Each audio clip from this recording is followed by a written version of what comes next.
All right, ladies and gentlemen, we're back today with somebody who's incredibly awesome, somebody who's teaching us everything we need to know about living healthier lives. And he's also encouraging plant-based stuff, Dr. John McDougall. How you doing today, Doc?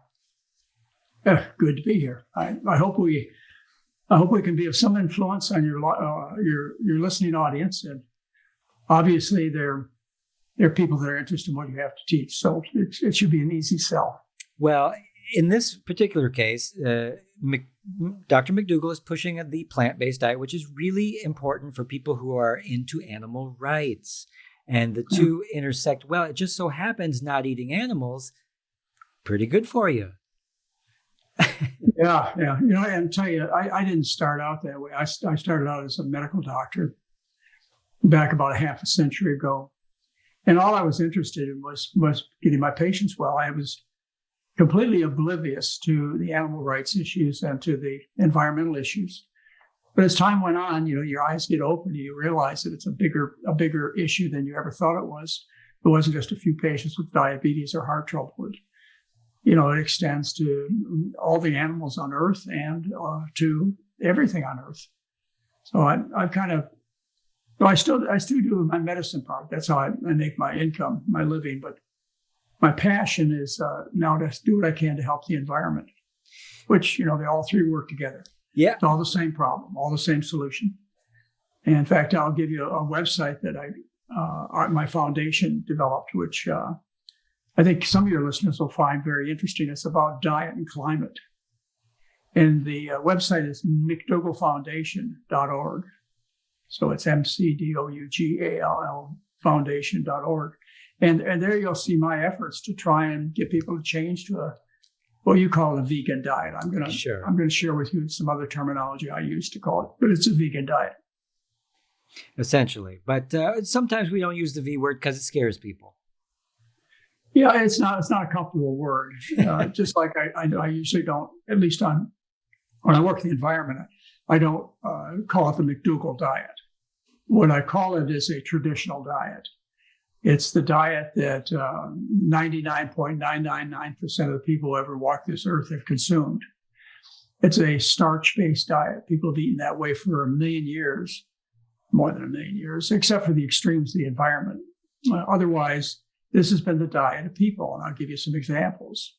Native Americans, the American Indian, which is not the right terminology these days, but sure. The Native Americans, you can date back for more than 10,000 years that they ate a lot of corn.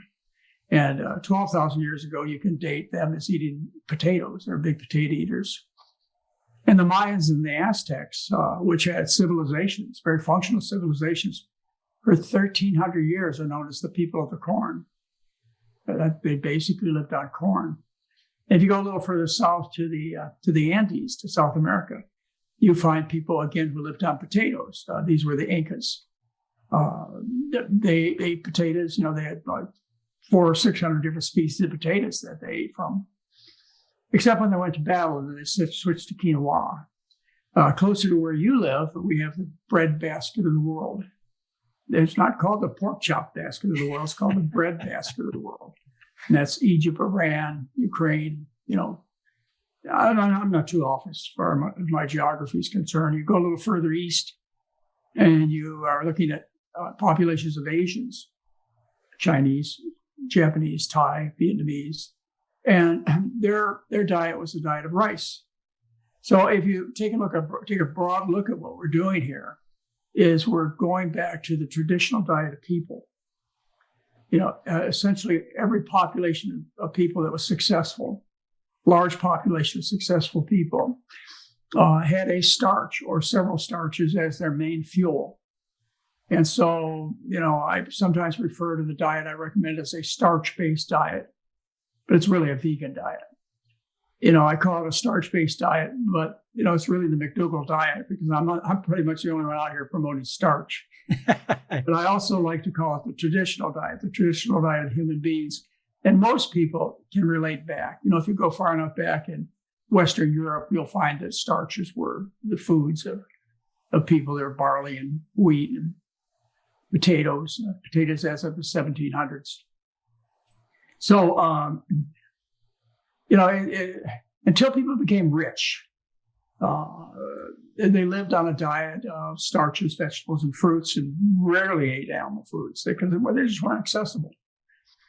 And except for a segment of the population, each and every population, not always, but usually there was something known as aristocrats, kings and queens, priests, priestesses.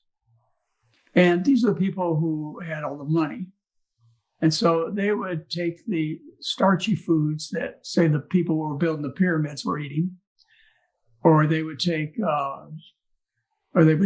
whatever the farm workers were eating, and they'd feed some of this food to animals, and then they'd eat the animals.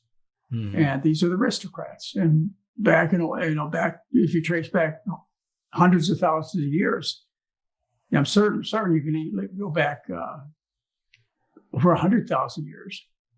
You would trace to the fact that essentially everybody lived on a starch-based diet. The exceptions were often written about, or they were entombed in pyramids. And these were the rich people.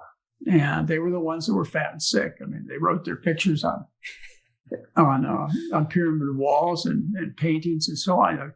If you look at a picture, like say from Western Europe of a king or some type of royalty population, you'll see a fat person sitting there with their inflicted foot, their gout-inflicted foot set up on a stool. That's a pretty typical painting. So, it was only in the past, it was just a few rich people. And since the development of the industrial revolution and the harnessing of fossil fuels, which has taken place over the last 150 years, we've gone from an occasional person eating rich foods and becoming fat and sick to where half the planet today, the diet is the diet of aristocrats. Mm. And about half the planet, they look like kings and queens, just went around. And that's basically it. And I try and be as inoffensive as possible. And that's sure. why on the climate side, I always call it traditional diet. I like to have, I'd like to have people step back and say, well, Grandma ate that way. When I went to Grandma's house and I asked what was for dinner, she said, well, potatoes or corn. She didn't say pork chops. Right. That only happened recently. So we're talking about something a lot of people can relate to, particularly, you have a melting pot in Germany also. I wouldn't be able to name all the immigrants you have, but, just the last generation, they lived on starch-based diets, pretty much every one of them. Yeah. And it's just since they become wealthy, which probably happened a lot when they moved to Germany. You look at maybe not the first generation, the ones that learned a diet of starch when they, before they migrated, but, after the migration to whatever land, whether it's people from Mexico migrating to the United States or people from Japan or China migrating to the rest of the world, you find that the first generation where they learned a starch-based diet, they're trim and healthy. Still, you can see these people. And their kids and their grandkids are fat and sick. Yeah. It's a real simple message, And the truth is simple and easy to understand. You think so, right? Yeah. And, you have the Western diet versus the Eastern diet, and they're also beating us in numbers. They've gotten 3 billion people off of mostly just rice and very little meat. And us, on the other hand, completely obese and going through drive-thrus, trying to eat as much meat as we possibly can. Yeah. As little starch, you got to be afraid of potatoes. Or rice turns to sugar and makes you fat. I hear that all the time. Oh, yeah. So I'll skip ahead to that question because I'm always, of course, there's the famous Atkins, who was actually just a giant fraud. And he told people to be low carb. And it turned out he wasn't so healthy. No, I actually knew Robert Atkins. You did? I had him on my radio show a couple of times. If you go to my website, you put in the question mark, if you ask for Robert Atkins, you'll find a radio interview I did with him back probably about 30 years ago. And, he got similar results to what we get, but by a different mechanism. He got the results by making people sick. And when you get sick, you lose your appetite. Then you stop eating, so you lose weight. You stop eating, so your blood pressure comes down, your cholesterol comes down. So what these low-carb diets do is they make people sick. They put them in a state called ketosis. In fact, they even call them keto diets these days. And that refers to the metabolic condition that occurs. Well, naturally occurs when you're starving to death. And it naturally occurs if you're seriously ill for a long period of time. If you're seriously ill, the body says, look, you've got to recuperate. You can't spend your time gathering and preparing food. You got to just lay there and get well. So I'm going to take your appetite away from you. I'm going to put you in ketosis. And that happens after about 3 or 4 days of not eating. So the Atkins diet really takes advantage of natural mechanisms that occur during starvation and sickness. And that's one of the reasons that I refer public to these low-carb diets and Atkins diet as the make yourself sick diets. Now, I could be talking about the heart disease and the cancers and the constipation and the bad breath. I could be talking about that. But, initially what happens is you become ill. First, though, it's a big surprise for these low-carb diets is the first thing they do is they cause you to lose water. And the reason they cause you to lose water is the human being is designed to burn sugar. It's called glycolysis. And that's our primary energy source. That's what every tissue in the body loves to burn. And only under desperation does the body burn most tissues, not all tissues, fat. There are some tissues in the body that absolutely will not burn fat, like red blood cells or the cells of the kidney tubules. They won't burn fat. What the body does is it makes sugar out of protein. Anyway, that's a whole long story. I love it. Well, anyway, what happens is the body prefers sugar. And what it does is when you change to a low-carb diet or you don't eat, what happens is the body burns its sugar stores, which are glycogen. You store about 2 pounds of glycogen, which are just chains of sugar that are synthesized and put together and stored in the livers and muscles.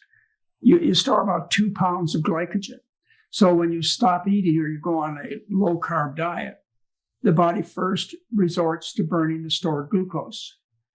This glycogen is associated, each molecule of glycogen is associated with two molecules of water. So you've got 2 pounds of glycogen you lose. That means you lose 4 pounds of water.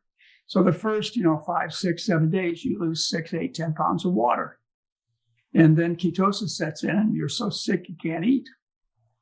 What I've done, in fact, I published this in the Mayo Clinic Proceedings for my colleagues to read. I've actually made the correlation between these low-carb diets and cancer chemotherapy. Everybody recognizes that cancer chemotherapy makes you sick. You lose your appetite. And what happens when you go on cancer chemotherapy is you lose weight. And your cholesterol also goes down. And so do your triglycerides. And so does your blood pressure. But what doctor would brag about a weight loss program designed around cancer chemotherapy? I don't think so.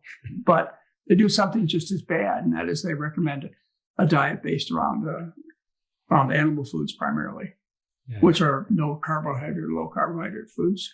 And especially the keto diet, they're talking about lots of fat, an unusual amount of fat. You see what they do is they don't even try and hide it.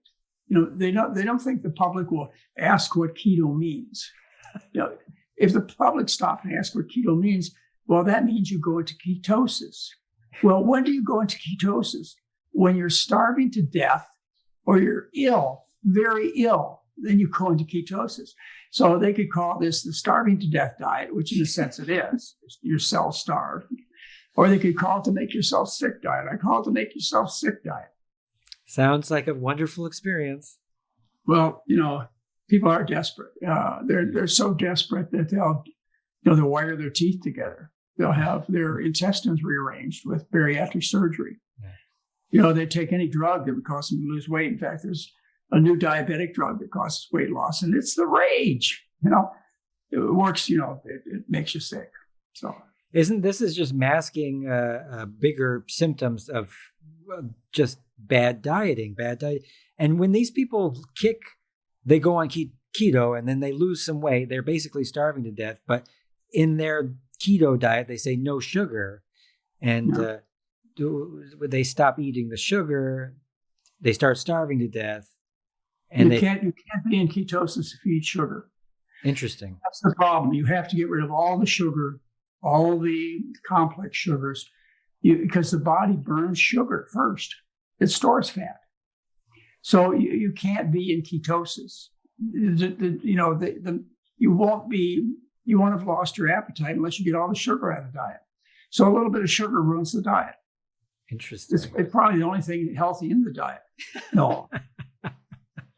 I don't know if people think white sugar is a recommended food on our program. It's not. But we don't, we have people use a little bit of sugar if they want on their cereal. Yeah. What's salt? The McDougall consensus is everything in moderation, if so, right? Not true. No, I'm not. I would never be accused of being a moderate person or a moderate doctor. Moderation kills. Oh yeah. If you stop and think about it, if you've ever had any experience with other addictions, sure. I've never in my whole career met a tobacco addict who quit by cutting down. I've never seen. Right. And I've never seen an alcoholic quit by just switching to beer and wine. Never happens. So, that kind of moderation, just plain and simple, doesn't work. What you need to do is learn what to do, find the easiest way to do it, the most enjoyable way to do it. That's the way I pick it. And then you have to do it 100% if you really want the results. And the results are phenomenal. We've got 3 scientific papers published, uncontested, which show that, and this is done in supervised situations. One was a study we did on 1,703 of our patients. 1,703. Nobody was excluded over a 10-year period of time. And what we showed is during a 1-week, 7-day interval, the average weight loss was 3.1 pounds. The average drop in cholesterol was 20 milligrams per deciliter. Now, the conversion, if you want to go to international units, which you guys might use, is you divide by 38 to go from milligrams per deciliter to international units. You all know what the figure is from pounds to kilos, so I'm not going to bother that with you. Anyway, so we do that, but we get 90% of people off their medications, particularly blood pressure and diabetic medications. Now, that's a study we did on our patients, again, uncontested. You can find it in the Nutrition Journal. The next study that was done was a randomized controlled trial done at a major university in the United States. It was done at Oregon Health and Science University. Totally independent of us, except that we taught people to follow the diet. It was over a 1-year period of time. The first startling thing was that 85% of people were compliant for a year. 85%, you can't get people to take drugs with that level of compliance. They got a similar drop in cholesterol and weight loss, but it was maintained for a year. Wow. And then there was another study done in New Zealand, which showed similar results. In fact, they might have done a little better than we did, but they used our diet. And there are several other people that have used our program and got similar results. So it's, we substantiated that what we do works. And what's the consensus on willpower? What do you do to motivate and get that willpower in people? Well, willpower, that's the whole problem. That's the hard problem. The first book that Mary's my co-partner in life. We have been married for over 50 years. But the first book we wrote, which was in the late 1970s, was called Making the Change. It wasn't called Heal and Stay Healthy or Cure Diabetes or whatever. It was called Making the Change because we realized that the difficulty was getting people to make the change. So that's where we spent the last 46 years, is trying to get people to make the change. And it's been an ongoing effort. I can't say that I've accomplished it yet, but some of the things we've done is I used to have an office practice. That's how I started out. I'm a medical doctor, board certified internist. Respectable doctor too, by the way. Yeah.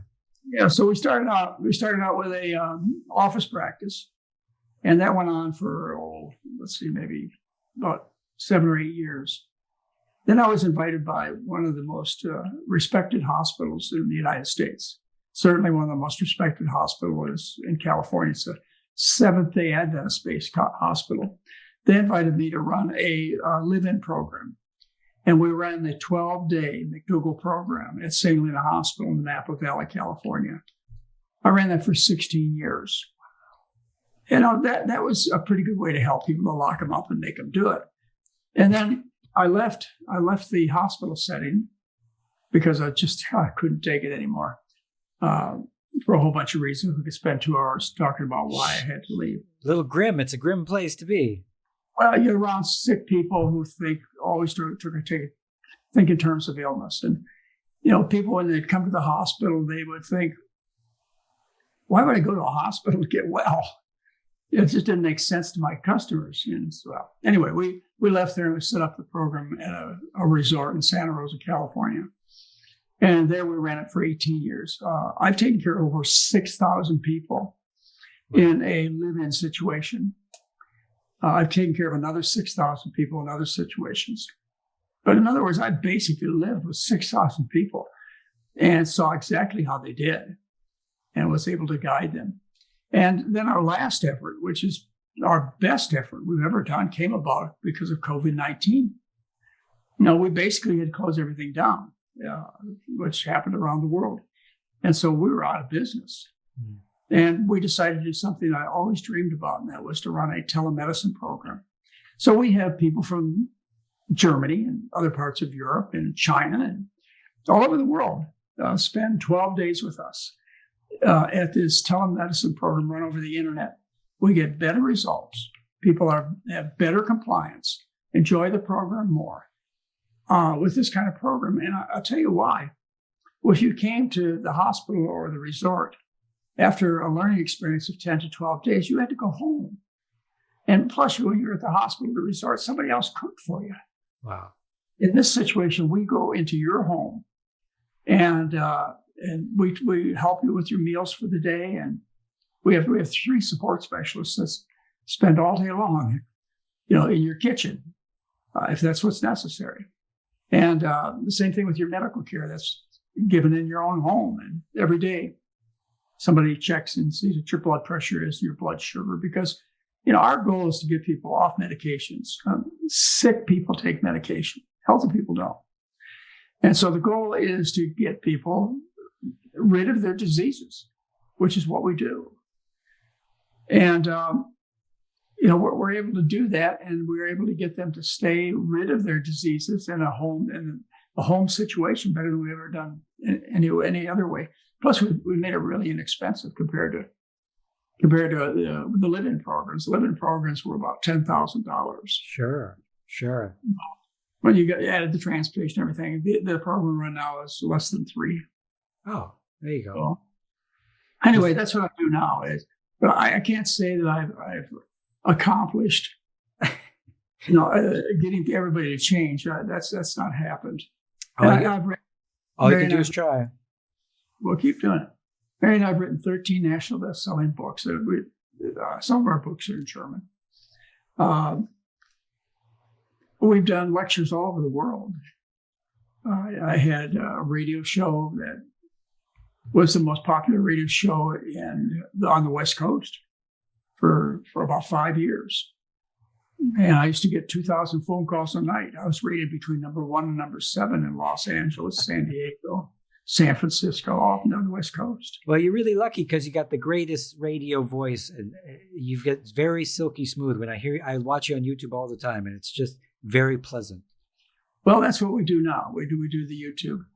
Just to round out and tell you, the last effort that we made is I've had my own. Well, I co-hosted a TV show for 35 years. I had my own television show called McDougall MD for about 5 years. And they were played, both shows were played in 95% of the households worldwide. But, I can't claim success in the sense that we really have a huge following, but we have a happy following. when people, you think about, well, why do they do this? Why do they stick with it? Why do we get in our resort program? Why do we get an adherence or compliancy rate of 85% a year? They stand on the diet a year. If you've done anything for a year, you're good. That means permanent, or could be. It's because the results are so dramatic, and they love the food. You got to make the food taste good. And because I have a partner in life that knows the kitchen really well and understands what people enjoy, we were able to put together 11 books that have recipes. And we have the McDougall Cookbook app, which you can get off the internet. And we have newsletters, which have more recipes. We've got about 4,000 published recipes out there. Yeah, everybody go out there and check out everything he's got to offer, because it'll change your life, I'm sure, if you just stick to it. Well, if people they don't have to have us interfere in their life, because everything that we teach is offered free on our website, no gimmicks. Yeah, if you go to drmcdougall.com, you'll find a free 12-day program. You'll find all the information on how to take care of your health problems. But you got to work at it. You got to put a little effort into it. Whereas we kind of babysit for you and give you time when we take care of you for 12 days. Yeah. What's one of the greatest reversals you've seen? But I would have to say that I really couldn't tell you the answer to that. And the reason is there's so many problems that people have that are destroying their lives. And what would be great to me would maybe not be great to them. Maybe just solving constipation would be and I've met lots of people who said that was it, doc. That was the most important thing that ever happened to me. But have I seen reversal of heart disease? Oh, all the time. In fact, you should expect it. Do I see people with cancer getting better? I do. We have no published studies on that. We have published work on cardiovascular disease, but not on cancer. Do I see people with diabetes get better? Our success rate. Now, listen to me carefully, because I can support this. Our success rate for type 2 diabetes is 100%. If you have type 2 diabetes, the weight loss that we help you attain, which, our program is the easiest way to permanently lose weight. If you follow the diet, very quickly, you'll get rid of your type 2 diabetes. Always. Not type 1, but type 2. Not type 1.5, but type 2, which is what I'd say the majority of people have. Diabetes is very common in the United States. About 14% of people are frankly diabetic, and half are pre-diabetic. I can't imagine Europe being any different than that. That's the way it is in China. About 12% are frankly diabetic, and half are pre-diabetic. Everybody's sick, So I don't have any particular glowing stories to tell you. I've enjoyed helping everybody, and the results. I can't say I feel any more excited about somebody who solves a lifetime of stomach pains and constipation over somebody who slows their breast cancer. Yeah. You'd be happier if you saw a system-wide change for the common sense eating practices. You're going to have to change the whole world, I think. Yeah. There's just so much insanity out there in the world. Yeah. Well, I'm not dealing with just a food problem. I'm dealing with a human being that was designed to fail. Right. Too big brains, too much technology. We're battling we've had other people on the program, industrialized agriculture, pesticides, herbicides, just an unhealthy world. And it's kind of all our fault for being so smart. And that's why we love the animals on the program, is because they are pretty much innocent. As the George Carlin said, he says, chickens are decent people. Well, you should look at the animal kingdom. And one thing that you ought to be very, very aware of is that there are no overweight animals in the animal kingdom, as long as they stay on their natural diet. Now, when you bring your kitty cat into the house or your dog in the house, you feed them table scraps. That's a whole different story. But no animal, hippopotamus, elephants, giraffes, snakes, fish, whatever, And there are no obese or overweight animals. And that's because they eat the diet that's intended for them. Yeah. You wouldn't feed a cat the diet that you feed a parrot. Every animal has a specific diet that's designed for them. And as we started this conversation, the diet for human beings is a starch-based diet. Why do I know this? Well, the science tells me so. It clearly tells me so. And, my 50 years plus of medical practice tells me so. But just the fact historically, or the geographic observation that around the world, the trimmest, healthiest people live on starch-based diets. And you go back through history, essentially everybody lived on starch-based diets, unless you happen to be an aristocrat, a king or queen, or you happen to live in the extremes of the environment, like the Inuit Eskimo. Because they were living in such a harsh environment, they couldn't live on potatoes. They had to eat, they ate what came from their environment. Blubber. Yeah, lots of fish and mammals that they kill and ate. Yeah. So when we talk about starches, we love potatoes and stuff. I heard you talk about acrylamides. Everybody's really worried about this. Are you worried about it? No. I mean, not to the point where I offer any instruction on avoiding it. Uh-huh. Acrylamide is a problem that's been associated in the laboratory. You don't see it worldwide. You don't see any association with people eating acrylamide and the cancers that are claimed to cause. Mm-hmm. But in the laboratory, you can set up a situation where if you overheat carbohydrates, you can make acrylamide, and that's not such a good thing to do. Mm-hmm. So the way to avoid it is you just eat your starches and you don't bring them to high temperatures like you would making French fries, make mashed potatoes. Then you don't hit a temperature range that changes the protein carbohydrates into acrylamide. It just doesn't happen. There are so many things that people talk about that distract them from solving not only their personal health problems, but planetary problems and the problems of, which sounds like a lot of your listeners rightly are concerned about, which is the welfare of animals. Mm-hmm. People do things just so they don't have to deal with the real issue, which is you got to stop eating the animals, and you have to also stop eating oil. Yeah, sorry guys, you got to cut it out. That's one of my questions too. Is there's all this talk about oil? Is there good oil? Is there bad oil? Should we be cutting it out completely? What's the consensus there? Well, you can't cut it out completely because oil is present in foods like potatoes and corn and rice. It's in the food. It's supposed to be in the food.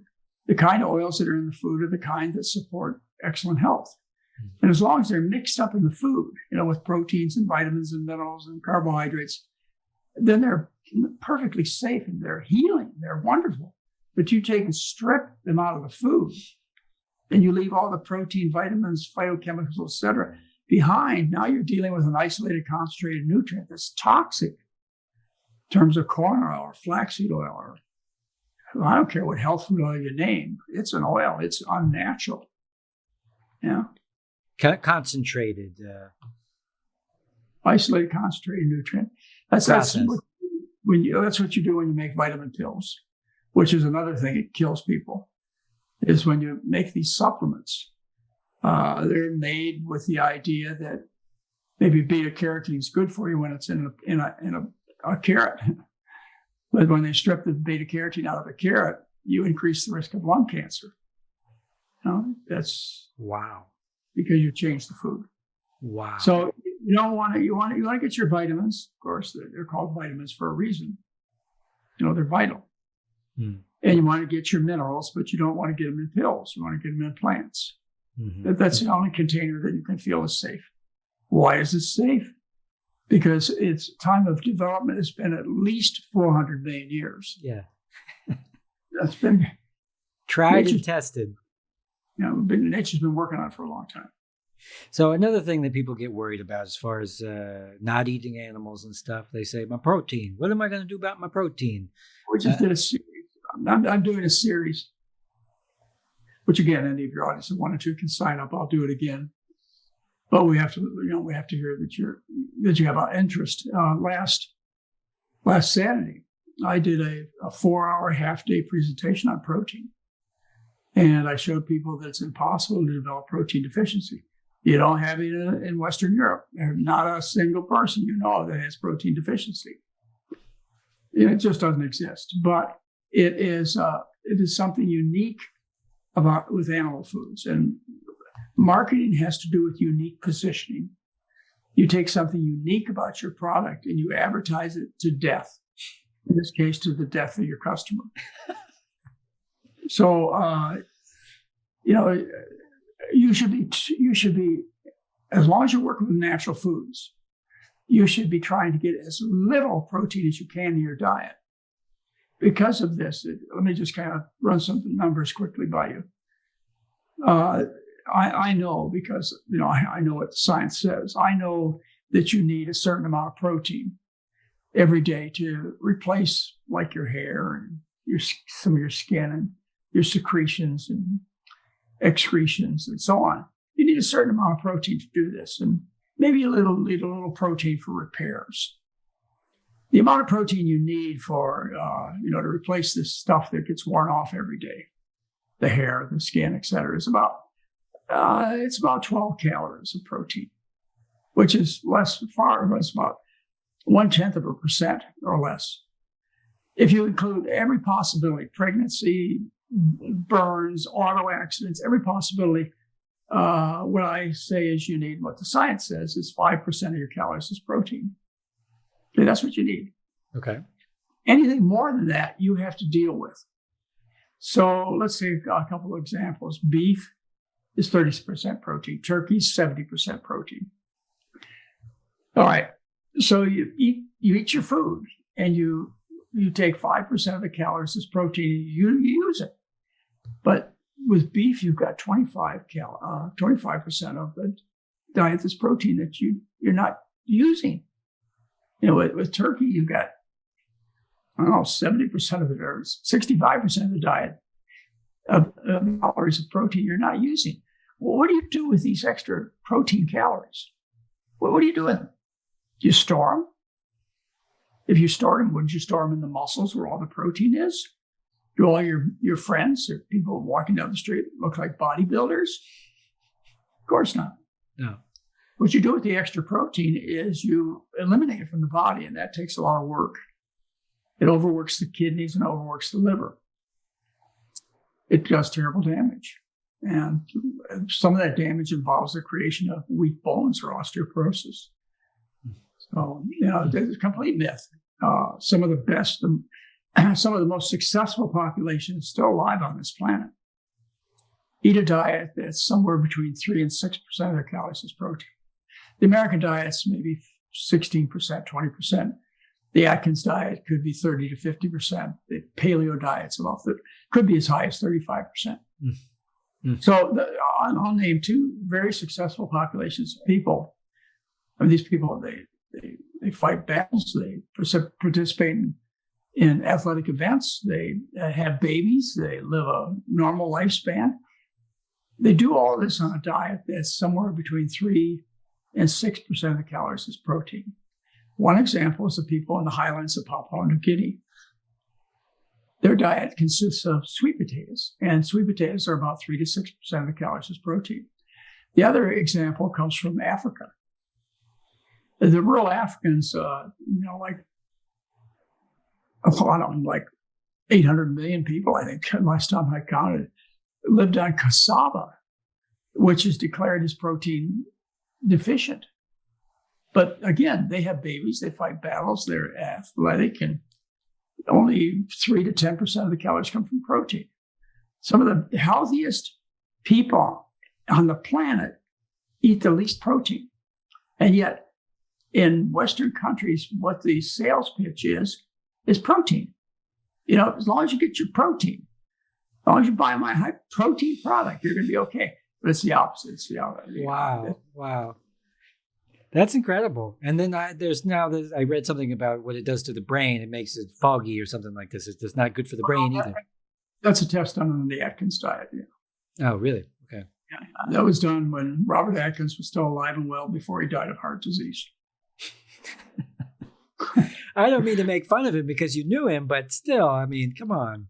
Well, I'm not making fun of him. I mean, except that he was a big fat liar. Yeah, I mean, this is good thing Anyway. good thing they found out. They tested him and realized, hey, this guy lied about his cholesterol. Well, he lied about a lot of things. Yeah. Okay, all right. His medical examination report showed that. And I actually did a tour throughout the United States. After he died from heart failure due to closure of his arteries to his heart. And I did a publicity tour. I guess that's the best name for it, all over the country, where I was on the major television, radio shows and front page in the New York Times, where I told people that Robert Atkins died from his own diet. Ooh. And well, you know what? I've always believed if you tell the truth, you're way ahead of the game. Right. Always worked for me. Right. Well, and and the sad part is he had a lot of people following him off that cliff. Well, still they are. He's got a huge following. There, people are, they're more than enthusiastic. They're willing to abandon all the science. And I don't know why. I don't know I know where the money comes from. Sure. Yeah. Think about the foods that support the Atkins diet. What do you go on when you follow the Atkins diet? Bacon, butter, and brie. That's what Robert Atkins taught as the original diet. Bacon, butter, and brie. What are the expensive foods? I mean, these foods, look, per calorie cost about 4 to 5 times as much as calories that you get from starch. This is money. And there's a lot of it's not just the food industry. There's a lot of downhill profit to be made. If you convince people to eat the wrong food, then they get sick. And just think of the people who are advantaged financially by you being sick. The drug industry, yep, the supplement industry, the hospital industry, the doctors, the laboratories. This is huge. There's this multi-billion-dollar runoff from making a good share of the population sick. And the sicker you make them, the more medical care, so to speak, you have. Prolongation. What they do is they don't kill you right away, but they try to keep you as sick as they can for as long as they can and continuously offer you cures. And then you have people like Coca-Cola industry heavily invested into the diabetes medication that Eli Lilly makes. And it's all, hand in glove and, it's not all done out of ignorance for the facts. So, some of these people know exactly what they're doing. Yeah. And it's a big deal. Yeah. Yeah, you're right. It's not sudden death. If you smoked a cigarette, you ended up on a ventilator, nobody would smoke. It takes, decades to kill you. If you drank a glass of alcohol and you ended up dying, nobody drank, but it takes, 3, 4, 5 decades to kill you.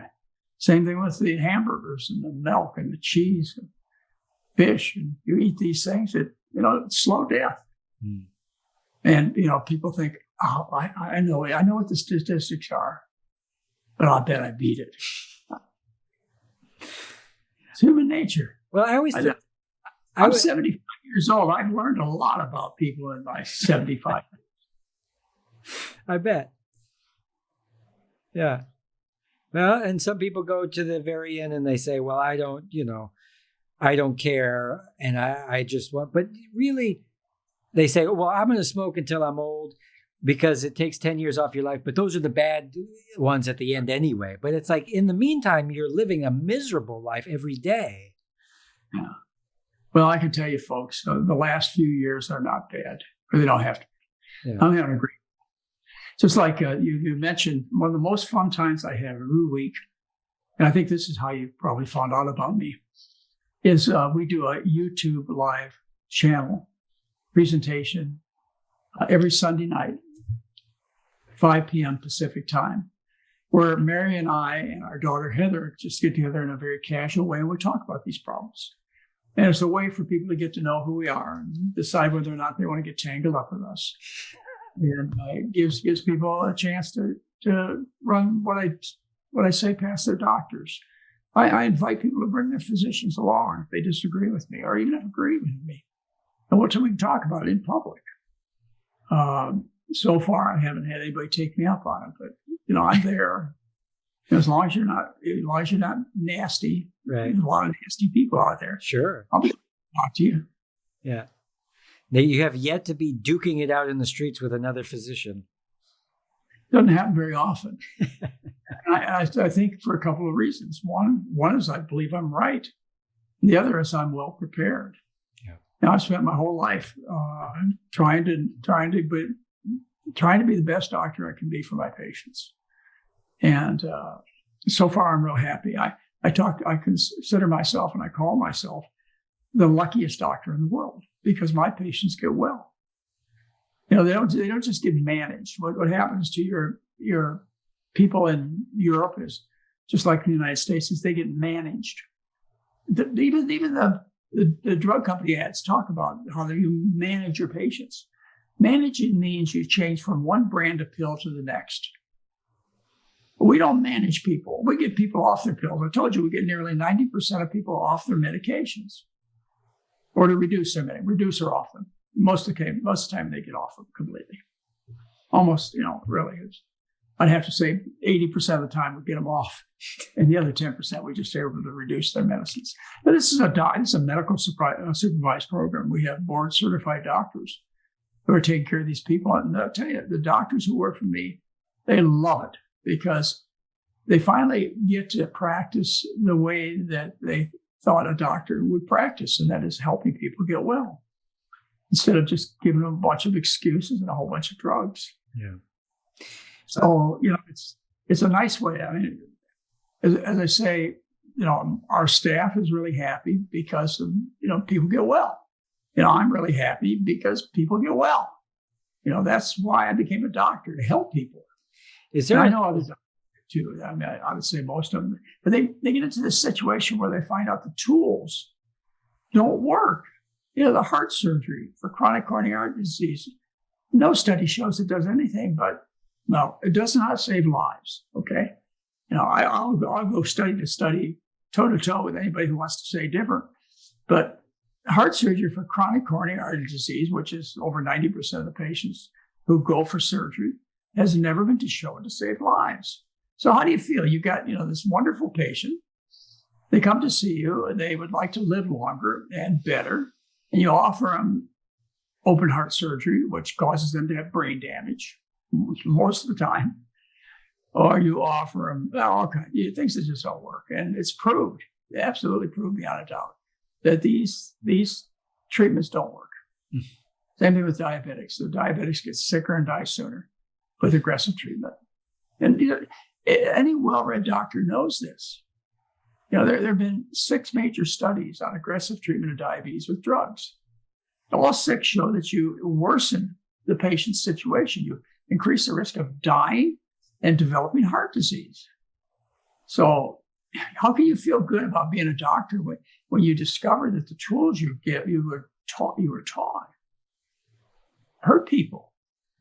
That's not why you went to medical school, but you have to get, I'm just guessing, is you have to get to the point where you don't like your practice very much. And that's the problem with people that are practicing medicine, our doctors today, is they like to retire. They hardly wait till they can get out of the office and get on the golf course. Right. Ladies and gentlemen, I'm 75 years old and I can hardly wait to get up every morning to do what I do, which is to take care of patients. I love it. And, other doctors would too, if they practice this way. But the problem with practicing this way is that it's not financially rewarding. Yeah. So many physicians have told me, I understand what you're saying and I've read the science and you're absolutely correct. But how do I make it? How do I support my family? Oh my God. Because what happens is, if people do it, they get well and they don't come back and see you. Right. And then there's another segment that doesn't want anything to do with you because you're teaching something they don't want to do. It's not a practice builder. A practice builder is to get a bunch of people hooked on drugs. Yeah. And they have to come back every month or every 3 months and get refills. You get them hooked on lab tests. They have to come back and get their lab tests.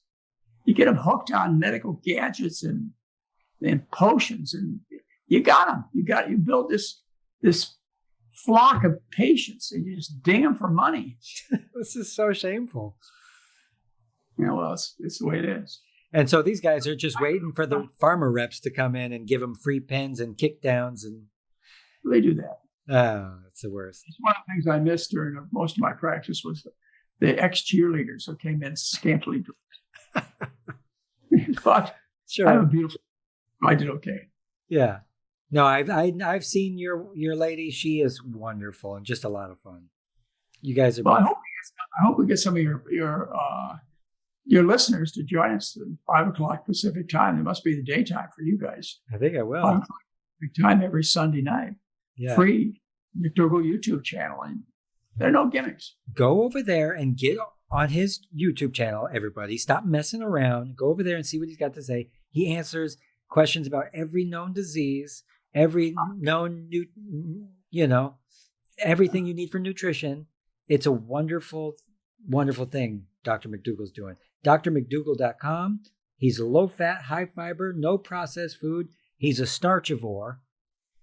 Yeah. Who adds a little salt and a little sugar to the surface of the food so you like the food. Uh-huh. Okay. So, but just a dabble, do you? He's not Dr. McDougall's perfect philosophy. we have a food company that we make about 30 products, and it's in over 6,000 stores in the U.S. It's called Dr. McDougall's Right Foods. So if you're ever visiting our land, if you go in any supermarket, any natural food store, or big supermarket chain, you'll find our products, Dr. McDougall's Right Foods.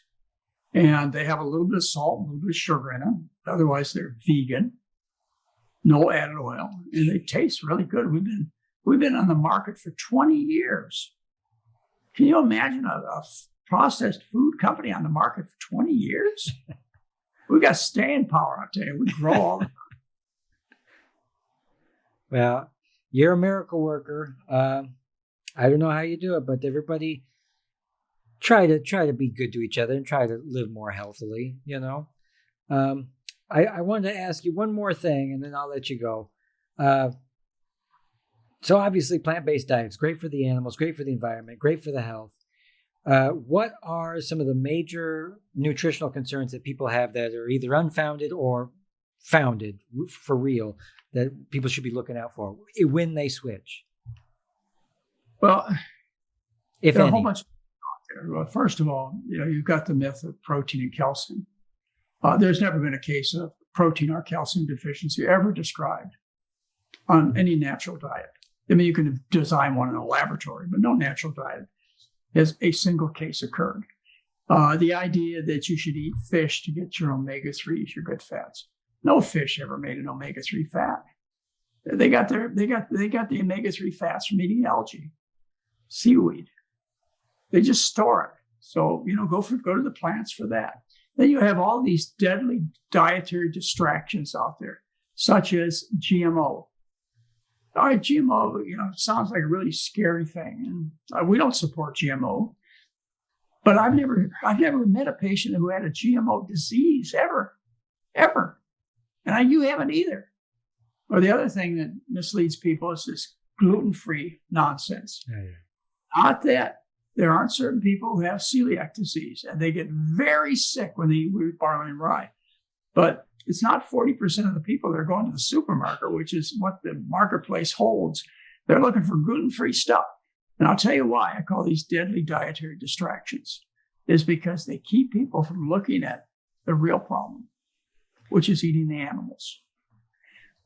That's the real problem. So, as long as you're distracted by nonsense such as GMO, and again, I know this is very emotional for you. Yeah. The reason I tell you is because it's just not relevant to your life or to what's going on now.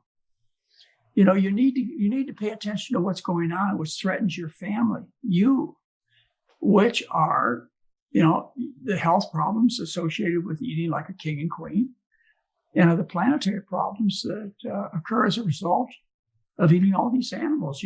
Half the greenhouse gases are produced by the agricultural industry. And if you visit my foundation's website, which is McDougallFoundation.org, you'll learn that, and you'll see the science. I always put the science there for you so you can read it and see whether I'm exaggerating.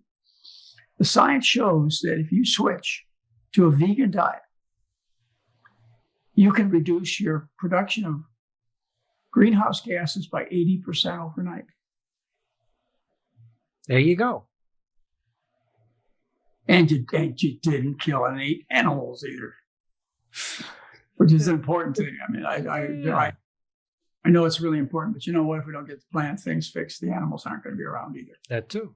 So this is what's great. I always tell it's a 3-prong thing. You got your health, you got the environment, and you got the animals. All great reasons to give it a try. Give it a try. You got inflation. You've got the economic stress that's going on. You cut your food bill by as much as 60 to 80% when you switch to this kind of food. So if you're worried about your dollar, not, or whatever you call it, wherever you live, the euro, euro, whatever you guys are spending these days. If you'd like to keep more of it in your wallet or spend it on things that are important, you change your diet because it's expensive to eat these foods. The foods themselves are expensive. And again, the downside, the trickle-down effect where you've got to spend money now on drugs, medications, and hospital visits and doctor's visits, unless you're in one of the national health services where your care is paid for by the government. Now, I don't know what kind of healthcare system you're on, but yeah, in the United States, certainly it's fee for service. Oh, God. That's why we have the best medical care in the world, because it's fee for service. There are lots of people making money off of it. Yeah. We don't have the best medical care in the world. We have terrible medical care. Yeah. You go into debt for an ambulance ride over there. Yeah, that's for sure. You have $5,000 for an ambulance ride. I know. That was the motto. It's like, just don't get sick. If you're feeling like, if your arm falls off, just walk it off, Well, there are things that happen to people in life that are not due to food. It's just that most of the problems you're facing are due to eating the wrong diet, eating the wrong foods. It's the food, folks. It's the food. It's the food. Get it fixed. Come on, people. Get it together. Well, we'll cut it there. I guess we did an hour. It was great talking to you. I'm going to come back again. We're going to put all the links in the description and make sure. And then we're going to come back and check with the audience and make sure that they shape up or ship out. Well, there will be some. There'll be some people that we just kind of opened their eyes. But you'll have some people in your listening audience that have been working on this for a long time. They just needed things put together, and maybe we did that for them in this hour. Yeah. But if we didn't, I'm not going to give up. Visit our website. Visit the 5:00 Sunday night presentation. Costs you nothing. Yeah. No gimmicks. It's really wonderful YouTube live chat with Dr. McDougall. Everybody go check that out. Well, be there, be square. All right. Anything you want to add before we go? I think that's enough. All right. Well, let's say goodbye to everybody out there in TV land. Bye, folks. Bye.